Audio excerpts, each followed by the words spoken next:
Alright, let's get started with a quick happy 50th birthday biography of Osama bin Laden. I've done a lot of research, I've taken a bunch of notes. I'm going to try and get through his whole life as quick as I can. I think there are a lot of Americans and people throughout the world who don't know much about him, and I believe you need to know your enemy. I think that if we understand our enemy better, we can deal with it better. So let's get started. Osama bin Laden was born in 1957 on March 10th. Now that was yesterday my time. It's probably 2 days ago his time, and I likely won't get this posted till tomorrow, so it's probably 2 days ago.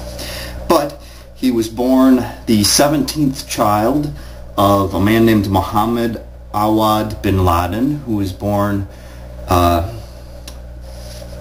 in destitution in Yemen and moved to Saudi Arabia. It's thought that Osama bin Laden has about 55 siblings. This is possible through his father's 22 marriages. Sharia law, which is based on the Quran loosely, says that you cannot have more than 4 wives at once. So that means 22 marriages. That's like 18 divorces, which is crazy, including Osama bin Laden's mother, who within the first 10 years of his life divorced Osama's father and remarried someone else that worked for his father. His father started out as a porter in Saudi Arabia, basically a delivery boy, and eventually worked his way up to being the owner of a famous civil engineering firm that builds buildings, bridges, reconstruction efforts within Saudi Arabia and around the region. And his stepfather had 4 children of his own, so Osama largely grew up with them in his formative years. Then in 1968 he entered the Al-Qaeda Model School, which is one of the most prestigious primary schools in Saudi Arabia, and he spent several years there. Osama bin Laden is left-handed, and nowadays he walks with a cane. It's thought that if he's alive, his health is not in very good shape. He's a Sunni. The Sunnis are the branch of Islam that wanted to elect a leader to follow after Muhammad, the great prophet. And he spent probably about 5 years at Al-Qaeda, where he received basic Islamic education as well as other fundamentals. Then in 1974, Osama bin Laden got married for the first time. Like many Muslims, he would eventually marry 4 more times after receiving 1 divorce to stay within that limit. Most of his wives are older than him and are professionals. They were often lecturers at universities, and they were generally considered spinsters. They had aged beyond a range where women normally married, and so it was thought that they wouldn't ever marry, and Osama bin Laden married them for God, basically. It's believed that he thought that this would be good in the eyes of God to give these women a husband. He spent a couple more years to finish school, and then he went on to a secondary education at King Abdulaziz University, where it's believed he studied either business or civil engineering, expecting to follow in his father's footsteps. But during these years, he met Abdallah Azzam, a Palestinian, a member of the Islamic Brotherhood, who had some fairly radical ideas. I say radical only because of the violence involved with them, but ever since the Crusades, there's been a general belief in Islamic countries that one of the worst things you can do is allow a Western civilization to occupy your territory. And so there are many efforts by fundamentalist Muslims to expel these foreign invaders as they see them, rightly so. And it's believed during this time,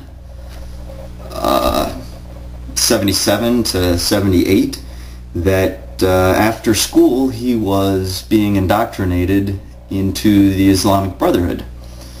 And then in 1979,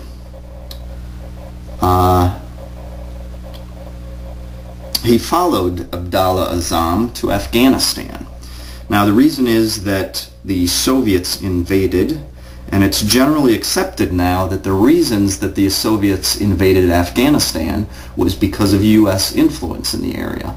The U.S. was engaging in a lot of covert operations, trying to integrate spies into the territories, and the Soviets felt like the only way they could prevent Afghanistan from coming under the U.S. control, essentially, or just bending to serve primarily U.S. interests, was to physically invade. So there was a movement, the Mujahideen, which is, I think, a general Islamic term for resistance fighters, although the word became famous here in Afghanistan. And for several years, Osama bin Laden was using the wealth of his family and the political influence he had through Saudi royal families to help recruit, form camps, and these were designed to resist the Soviet occupation. There is evidence that the U.S. was helping fund these efforts because obviously this was in right in the formation of the Cold War, and the U.S. certainly did not want Soviet occupation in Afghanistan, which was seen as an important area for oil production, largely because it could provide a pipeline from the oil-rich countries to the south up to water where it could be easily shipped. So for about 5 years, Osama bin Laden was joining the rebels in this resistance fight against the Soviets. There's evidence at this time that the U.S. was providing support covertly through the CIA. They were providing primarily arms, but also training, it's believed. In 1984, which is where we're at now, the Muqtab al-Qadamat, which generally is referred to as the MAK, was formed. It had Pakistani support, largely through the ISI, which is Pakistan's equivalent of perhaps the CIA. MAK, translated, means Office of Order, and this was an extension of the Mujahideen.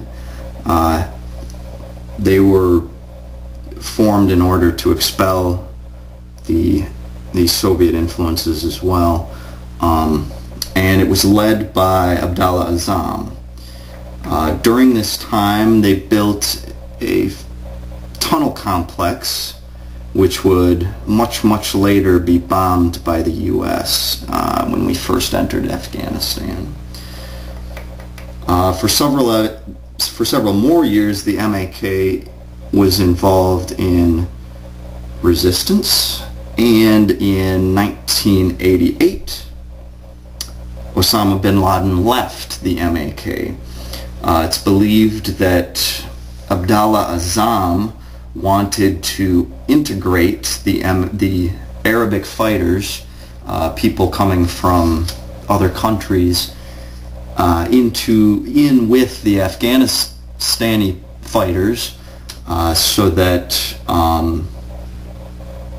you would have an integrated force and they could work together better. It is believed that Osama bin Laden wanted a somewhat separate force of only Arabic fighters so that they could be led in Arabic and would be under more direct control. Okay. Happy birthday!